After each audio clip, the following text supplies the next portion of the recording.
I'm Meg McCarthy from CherryPicks. Hi, Salma. How are you? Hello.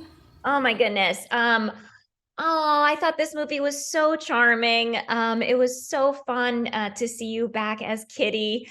I Um, love her. oh, I mean, she's so fantastic. In your opinion, what are the must-have ingredients for a standout fairy tale? Ooh. I think that we have to change the fairy tales today. So it would be a different question before and now. I think fairy tales should be thought provoking, but also dream provoking and hopeful.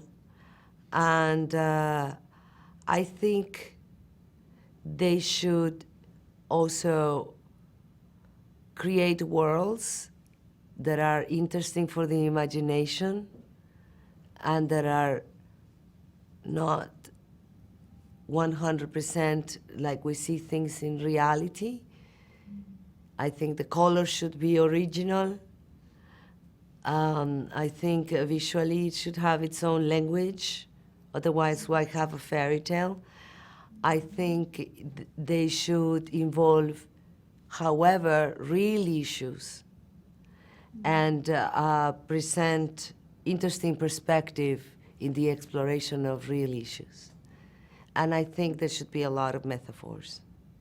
Oh, that was so beautifully said. Thank you for that. And when you were describing that, I was thinking about all the beautiful metaphors in The Last Wish and all of the layered lessons, while also being so entertaining and imaginative as well. Kitty, let's talk about Kitty for a second. She plays her Let's talk about Kitty. I love Kitty. I love Kitty so much. She plays her cards close. She doesn't trust anyone. But how does she, in this film, find strength and vulnerability? Oh, beautifully said, because this is exactly what we try to do with this character. Truth, going after the truth, and that's sometimes the greatest courageous action that you can have is confronting your own truth. And I think one of the things that gives her strength for that, it's a new character called Perro.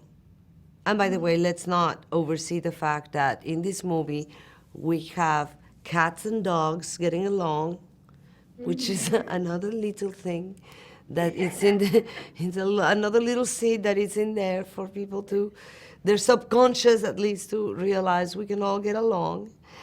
And this dog is very nice and very good. And that makes her uncomfortable and makes her not like him. And I think it's very profound because, in a way, she's had to become very cynic in life and very tough to survive. And that other animal, it's kind of a reminder of a part of her that she's had to give up to survive. And she doesn't believe that, she doesn't trust him because she doesn't believe that anybody can be that nice, that naive, that pure. I want to think about purity more than anything, even though she doesn't say it with those words. And I think it is that the fact that that strange creature, it's actually very authentic, that inspires her to find that part of herself. Yeah. It's truly so beautiful. And I And think then, I'm sorry, and then, hold on, because this one is important. As often women have to do in real life with men,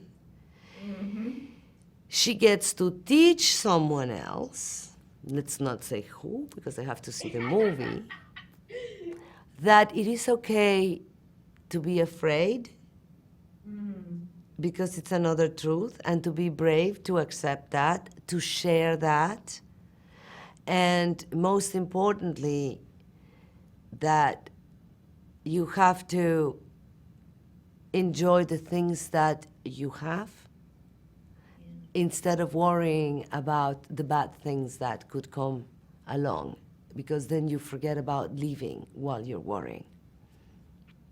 It's so true. I mean, what a beautiful and important message for audiences of all ages. Of That's all ages, of all profound. ages. I can't wait to have my nieces watch this. But I also, as a, woman in my mid 30s, was reminded of so many messages that I, on a daily basis, tend to forget. We tend to forget. And how lovely. What a gift. Perfect gift for Christmas. Christmas. Oh my goodness. Well, this has been so lovely. Before I let you go, I know you're a huge animal lover, as am I. Huge. They're the best. In honor of both Puss and Kitty being small, fearless heroes, would you like to share a story of a time when one of your tiny but mighty animals had a fearless moment? Oh, wow. I have so many stories about animals. No, you do.